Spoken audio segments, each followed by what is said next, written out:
And just lastly, around the shapes of the hockey sticks.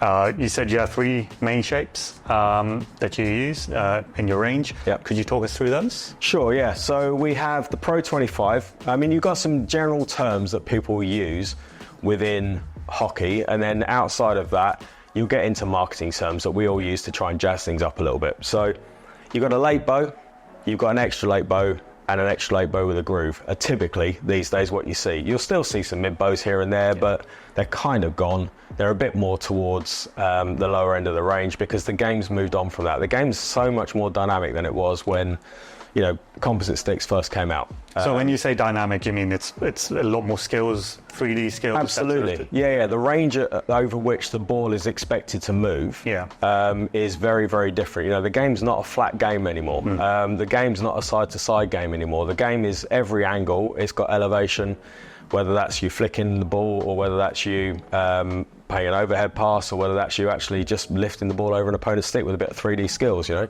And different shapes will be set up to do different things. So a late bow or a low bow, or what we would call a Pro 25, that's very typical in that it has a 25mm bow placed 250mm up the stick. So by that I mean from here, the high point of the bow will be 250mm from this point.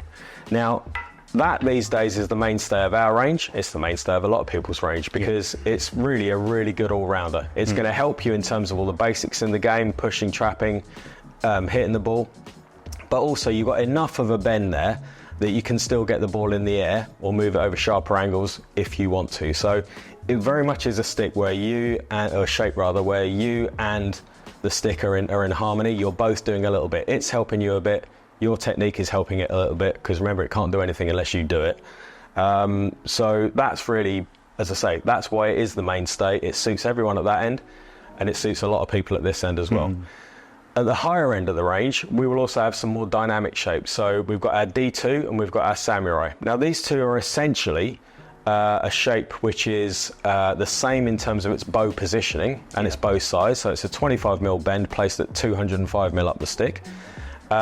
The difference between them is that the Samurai has a slightly slimmer profile and has a groove in the lower section of the shaft into the face of the head. So the reason why you would have that lower bow is essentially about, again, adding a bit more dynamism in terms of ball movement. So you've got something where the lower that bow is, the more you've got assistance in terms of getting the ball in the air, or you've got assistance in pulling it around over sharper angles. What's the disadvantage of that? The disadvantage of that is that you have to slightly adapt your hand position in terms of the basics, trapping and hitting, essentially. If you try and keep an orthodox hand position where you would have, say, the right hand behind the ball, left hand over the top of the ball when you're like controlling it or moving it, it's going to go up and left. With that sort of shape, you just got to move your hands slightly forward in terms of when you're addressing the ball. So your right hand's over the top, your left hand's in front. That will present a flat face to the ball.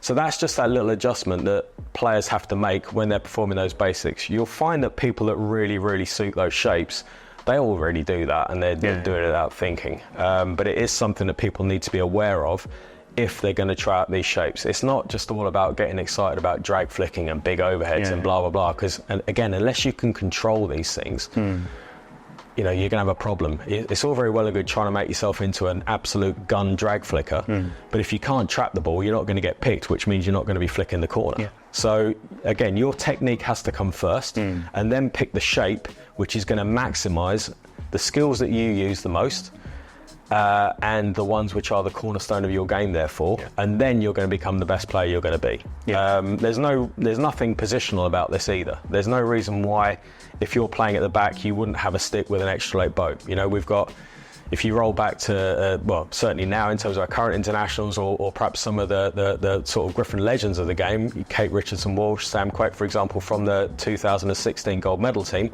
they both used the extra late bow, the D2 shape, because they both liked slinging it, throwing it, all that kind of stuff, and that gave them the assistance in that. It really is about what suits you. It comes back into what we were saying earlier about the construction.